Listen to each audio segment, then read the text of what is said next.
அகிலம் டிவி நேயர்களுக்கு வணக்கம். இன்றைய நாளுக்கான மாலை நேர பிரதான செய்திகள். விரிவான செய்திகளுக்குள் செல்லும் முன்னர் முதலில் தலைப்புச் செய்திகள். செவ்வந்திக்கு உதவிய மதுகம பாதாள உலக குழு விசாரணையில் அம்பலமான தகவல். விமல் வீரவன்ச தாக்கல் செய்த மனு தள்ளுபடி. கட்டுநாயக்க விமான நிலையத்தில் நடைமுறைக்கு வரும் புதிய மாற்றங்கள்.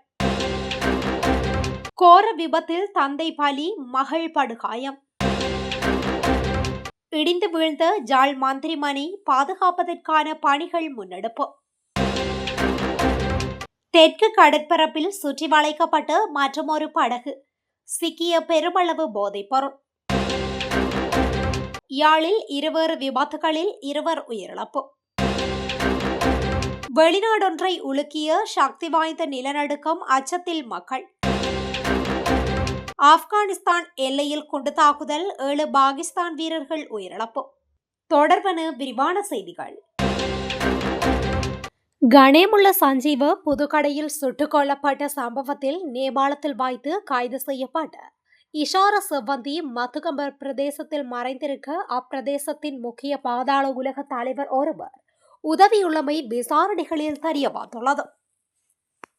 குறித்த பாதாள உலக குழு உறுப்பினர் ஹெகல் பாத்ரே பத்மேயுடன் நெருங்கிய தொடர்புகளை பேணி வந்துள்ளதாகவும் அந்த நட்பின் காரணமாகவே இஷார செவ்வந்திக்கு மறைந்து கொள்ள தேவையான வசதிகளை வழங்கியதாகவும் தெரிவிக்கப்பட்டுள்ளது. இஷார செவ்வந்தி சுமார் 1 மாத காலமாக மதுகமவில் தங்கியிருந்து தனது தோற்றத்தை மாற்றவும் நடவடிக்கை எடுத்துள்ளார். மதுகம பகுதியில் உள்ள பல ரகசிய இடங்களில் மறைந்திருக்க தேவையான வசதிகளை மதுகம பாதாள உலக தலைவர் அவருக்கு வழங்கியுள்ளார்.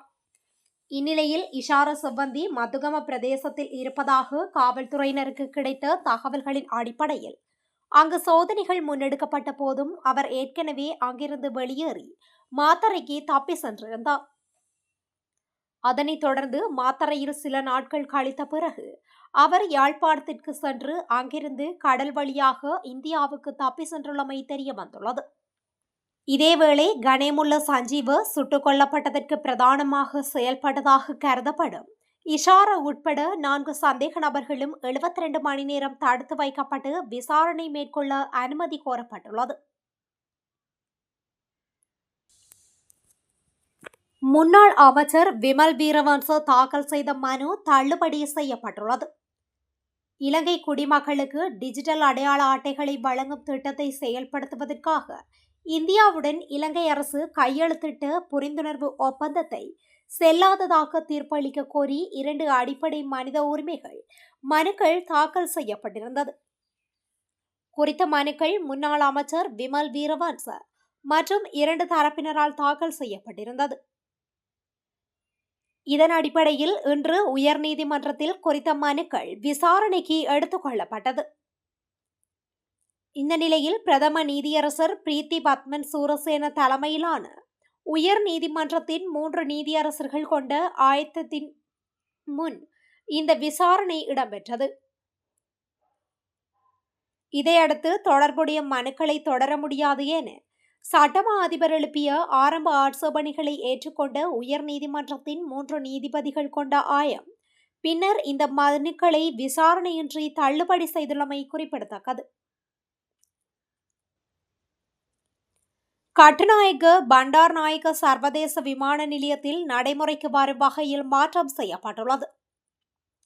இதன்படி இன்று நண்பகல் 12 மணி முதல் நடைமுறைக்கு வரும் வகையில் குறித்த மாற்றங்கள் செய்யப்படவுள்ளன. அதன்படி கட்டுநாயக்கவில் பண்டார்நாயக்க சர்வதேச விமான நிலையத்திலிருந்து புறப்படும் பயணிகள் திட்டமிடப்பட்ட விமான நேரத்திலிருந்து 4 மணி நேரத்துக்கு முன்னதாக தங்கள் அனுமதிகளை சரிபார்க்க அனுமதிக்கப்படுவார்கள் என கூறப்பட்டுள்ளது. இது விமான பயணிகள் சேவை வசதிகளை மேம்படுத்தும் என்றும் விமான பயணிகளுக்கு விமான நிலைய செயற்பாடுகளை எளிதாக்கும் என்றும் எதிர்பார்க்கப்படுகின்றது. புத்தளம் பகுதியில் சம்பவித்த கோர விபத்தில் ஒருவர் உயிரிழந்ததுடன் இளம் யுவதி ஒருவர் காயமடைந்துள்ளதாக போலீசார் தெரிவித்துள்ளனர். வெண்ணப்புவ புதிய வீதியில் கொரககா சந்தி பகுதியில் இன்று காலை வேளையில் விபத்து ஏற்பட்டுள்ளது. பாடசாலை மாணவர்களை ஏற்றிச் சென்ற வேன் ஒன்று மோட்டார் சைக்கிளுடன் மோதியதில் விபத்து சம்பவித்ததாக போலீசார் குறிப்பிட்டுள்ளனர். மோட்டார் சைக்கிளில் பயணித்த ஓய்வு பெற்ற கிராம சேவகர் உயிரிழந்த நிலையில் அவரின் மகள் காயமடைந்துள்ளார்.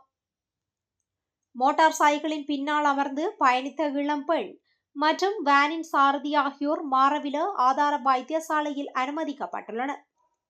சம்பவம் தொடர்பில் போலீசார் மேலதிக விசாரணைகளை மேற்கொண்டு வருகின்றமை குறிப்பிடத்தக்கது. யாழ்ப்பாணத்தின் தொல்லியல் மரபுரிமை சின்னமான நல்லூரில் அமைந்துள்ள மந்திரிமனையை பாதுகாப்பதற்கான பணிகள் ஆரம்பிக்கப்பட்டுள்ளன. நேற்றைய தினம் முதல் குறித்த பராமரிப்பு பணிகள் ஆரம்பிக்கப்பட்டு நடைபெற்று வருகின்றதாக தெரிவிக்கப்பட்டுள்ளது.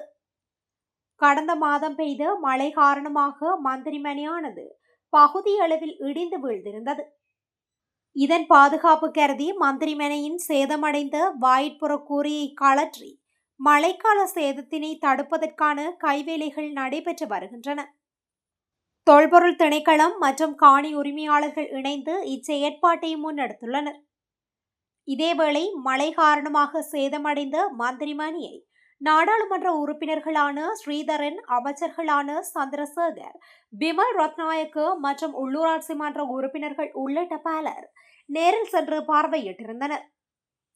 அத்துடன் தமிழர்களின் தொன்மையினை எடுத்தியம்பும் நல்லூர் ராசதானியின் மந்திரிமனையை பாதுகாத்து மீளுருவாக்கம் செய்வதற்கு உரிய நடவடிக்கைகளை எடுக்க கோரி கடந்த சில தினங்களுக்கு முன்னர் மந்திரிமனைக்கு முன்பாக கவனஈர்ப்பு போராட்டம் ஒன்று முன்னெடுக்கப்பட்டமையும் குறிப்பிடத்தக்கது. இலங்கை கடற்படையால் தெற்கு கடற்பரப்பில் வைத்து சுற்றி வளைக்கப்பட்ட நெடுநாள் மீன்பிடி படகிலிருந்து 53 கிலோகிராம் ஹெரோயின் போதைப்பொருள் மீட்கப்பட்டுள்ளதாக கடற்படையினர் தெரிவித்துள்ளனர். போதைப்பொருள் தொகையை கொண்டு சென்றதாக சந்தேகத்தின் பேரில் குறித்த மீன்பிடி படகு இன்று காலை சுற்றி வளைக்கப்பட்டு காலி துறைமுகத்திற்கு கொண்டு வரப்பட்டது. அங்கு மேற்கொள்ளப்பட்ட சோதனையின் விளைவாக போதைப்பொருள் தொகை கண்டுபிடிக்கப்பட்டுள்ளது. அத்துடன் அந்த மீன்பிடி படகில் இருந்த 5 பேரை கடற்படையினர் கைது செய்துள்ளமை குறிப்பிடத்தக்கது. இதேவேளை அண்மையில் தங்காலை ரெக்காவ கடற்கரையில் அண்மையில் மிதந்து கொண்டிருந்த 51 பகுதிகள் சுமார் 840 கிலோகிராம் போதைப்பொருள் கடற்படையினால் கைப்பற்றப்பட்டது.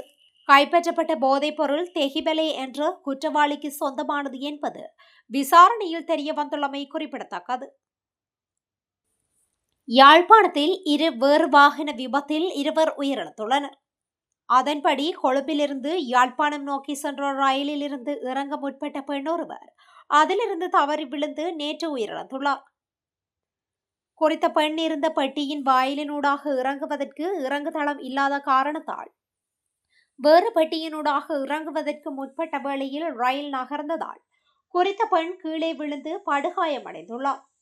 காயமடைந்த பெண்ணை சாவகச்சேரி ஆதார வைத்தியசாலையில் சேர்த்த பின்னர் சிகிச்சை பலனின்றி உயிரிழந்துள்ளார். சாவகச்சேரி கோவிட் குடியிருப்பை சேர்ந்த 53 வயதான பெண்ணே இவ்வாறு உயிரிழந்துள்ளார்.